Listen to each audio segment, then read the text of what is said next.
Hey, what's up, everybody? This is Charles, and welcome you guys to another episode of the Dreamerspro Show, where we cover everything from sports, hot topics, classic debates, entertainment, where we give you guys a fresh perspective on things and how we see them. And in today's episode, the topic is, can the Clippers finish number one in the Western Conference this season? So that's the topic I want to get into in today's video. But before we get into that, I want you guys to please make sure you go ahead and hit the like button, hit the subscribe button, hit the notification bell to be notified whenever we drop our content. Also be on the lookout for our Dreamerspro Premium community, which is coming quickly. And also be on the lookout for Dreamerspro.com, our website that we're eagerly wanting to launch very soon. It's going to be a big part of the company and something that hopefully is going to take us to the next level moving forward into the future. So be on the lookout for all those things. Anyway, let me get into this topic here, right?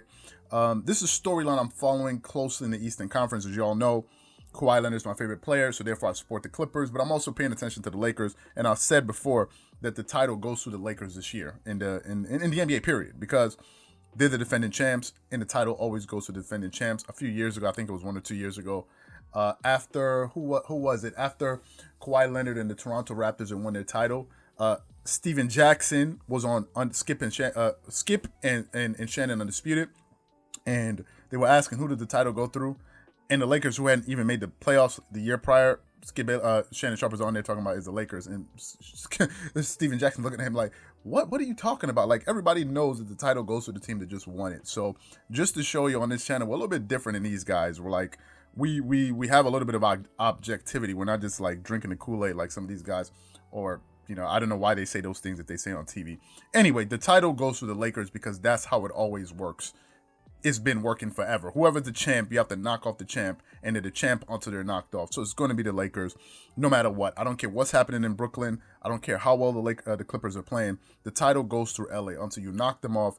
They're the champs, and they have to be respected for winning the title. Whatever we think, they're still the champs, and we're not just going to minimize championships because we just want to do it like Shannon Sharp likes to do.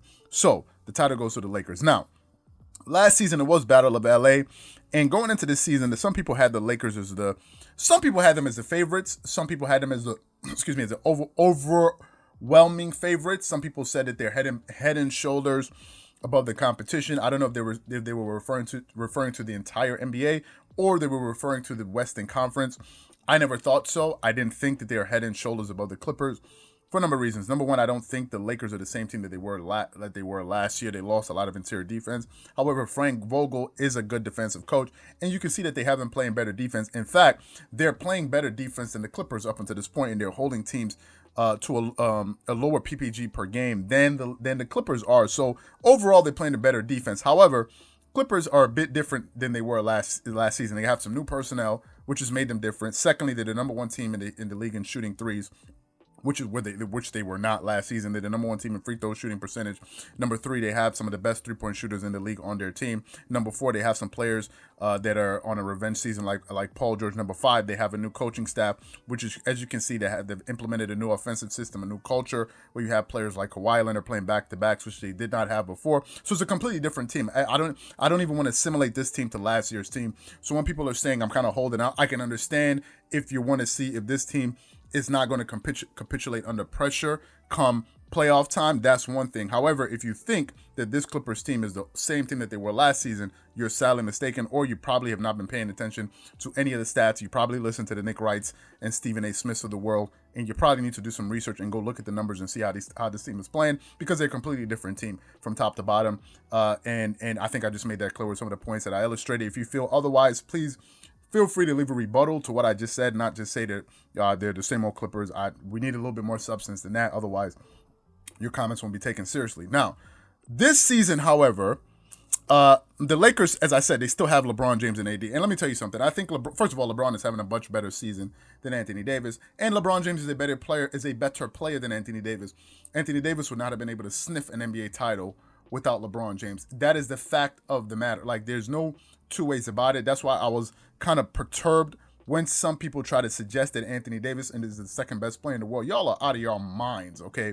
Anthony Davis has never led a team to even the Western Conference Finals in his own conference. So I don't even want to hear anything about Anthony Davis being the best player or the second best player in the world. Y'all are crazy. He is not the second best player in the world. Stephen Curry is better than him. Kawhi Leonard is better than him. I don't even think is a question about it.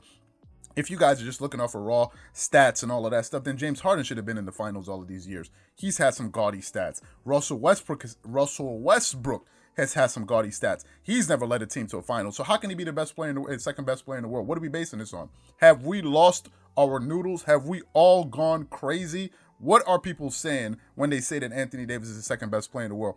LeBron James, some can argue, is the best player in the world, and Anthony Davis is riding the coattails of LeBron James. But don't say that Anthony Davis is now all of a sudden the best player in the world. Go look at his numbers. Go look at his productivity. Go look at his aggression. You tell me if you think he's the second best player in the world. He's not. Those are people drinking the Kool-Aid, being hyperbolic, and just going out there and just getting way too excited. He's not the second best player in the world. If you go ask LeBron James, if you put a lie detector to him and you ask him who's the second best player in the world, he ain't going to say no damn Anthony Davis. When you have Kevin Durant playing in the league, when you have Kawhi Leonard in the league, there's no way that Anthony Davis is leapfrog LeBron. And LeBron James is leading the Lakers this season. He's putting up sensational numbers, averaging 24 points per game, 8 rebounds, 7.5 assists. I don't care if LeBron James is averaging 10 points per game. The guy's 36 years old, okay? He is 36 bloody years old. I've never seen, you seldom see an athlete this dedicated to their craft and their body and their health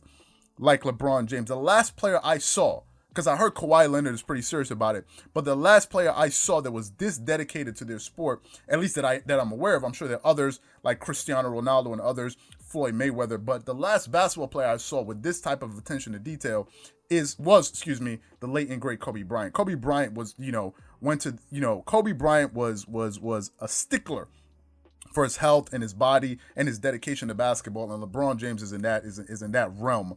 So LeBron, if he decided to score 10 points a game, no one is holding a bloody thing against him, because the guy at this point is just these are just like he's in his twilight years. There's nothing. He's just adding to his legacy, but his legacy is already cemented. Now Anthony Davis, on the other hand, I will get on.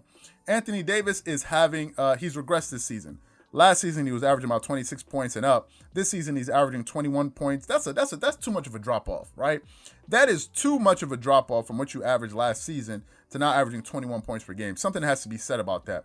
Number two, his rebounding is decent. He's averaging 9 rebounds a game, although he can be averaging better at 6'10", as big as he is, weighing 253 pounds. You can rebound the ball a little bit better, but he's getting you 3.4 assists. Now, I want to go back to my point about them making the Clippers finishing number 1 in the Western Conference. What I mentioned before and what some people were not paying attention to, these are the Kool-Aid drinkers. I told you guys that, yes, the Lakers got off to a hot start, and you can't fault them for the schedule that they had in front of them. However, you have to look at the competition.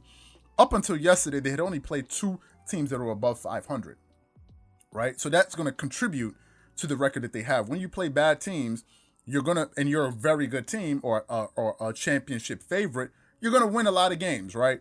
And they were winning games. And to their credit, they were beating the teams that they were supposed to beat, which is what they're supposed to do, right? However, the Clippers had played 8 above 500 teams. The Warriors that the Lakers just lost to last night, they played the Warriors twice in drop one game. They beat them one game. And in the other game, they lost the lead. And then the Warriors beat them. And that was like front page news. I'm pretty sure that, given the fact that the Lakers did blow a lead last night against the Golden State Warriors, it's not going to be front page news. Is it fair? No. Is it the name of the game? Yes. Do the Lakers, are they going to get the benefit of the doubt? Absolutely, because they won the title. It's kind of how it goes, right? But is it fair? Absolutely not. Are Laker fans going to be as objective as I am about the Clippers? Absolutely not. They're not. They're probably going to be mum today. They're not going to say anything. You're not going to see them in the comment section. The most they're going to do, if you speak in a balanced way about their team, is they're going to dislike your video. That's the best that they do, right?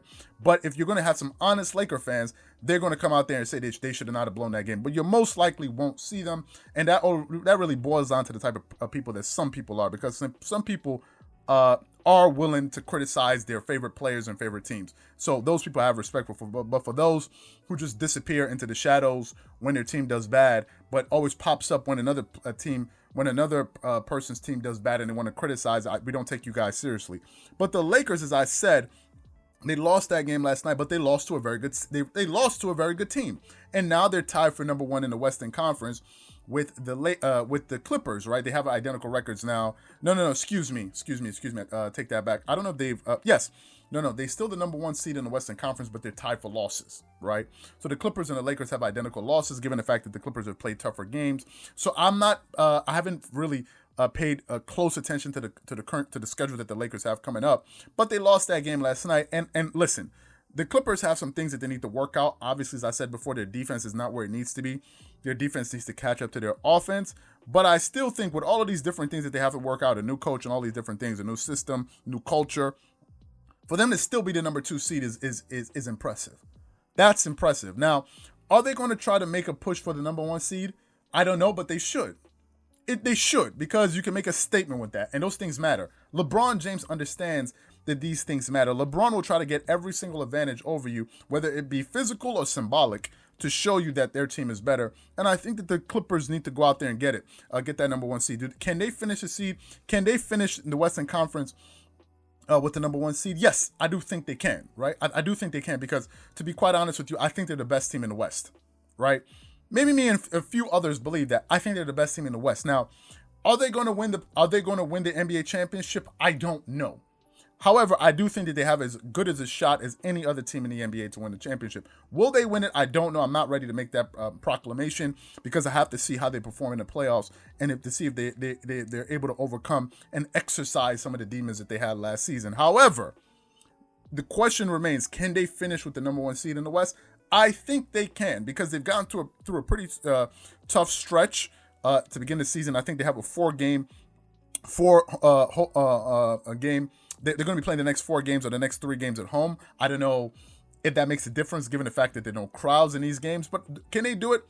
Yes. Are they going to win the title? I am in no way, shape, or form ready to make that prediction at this point. Absolutely not. We need to get to the playoffs and see how they perform. But thus far, we're judging it on a game-to-game basis, pretty much like what every other sports channel does, right? I've heard some people say, why do you cover the Clippers? Why are you covering them now? And I said to some people, and some people are not doing it to be rude or anything, they're just probably just asking a question. And I said to them, listen, if ESPN and others and other basketball channels or sports channel can cover other teams from a day-to-day basis, like when Harden scores 30 and all of this, if they can cover them, how come it's different when it comes our turn? Why is it different when it comes our turn?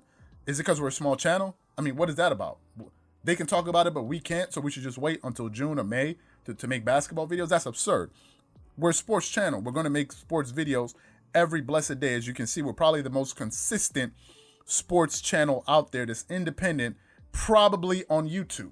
We publish at least 1 video every single day, and we usually publish 2. So we're the most consistent channel. We want to be recognized for being consistent, given the fact that it's a 2-man team. And there's no such thing to us as taking days off. We don't do that.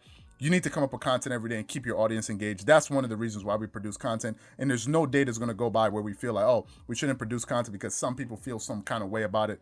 Meanwhile, every day on ESPN and Fox, they're watching videos. When it comes to us, we should stop. We're not doing that. Anyway, let me know what you guys think about this video. Let me know your thoughts and comments in the comment section below about this particular topic. Again, if you enjoyed the video, be sure to make sure you go ahead and hit the like button, hit the subscribe button, hit the notification bell to be notified whenever we drop our content. If you enjoyed this video, be sure to check out the next video that we have coming up. Once again, this is Charles here from Dreamerspro, wishing you guys an amazing day, and catch you guys on the next episode, and be safe. Peace.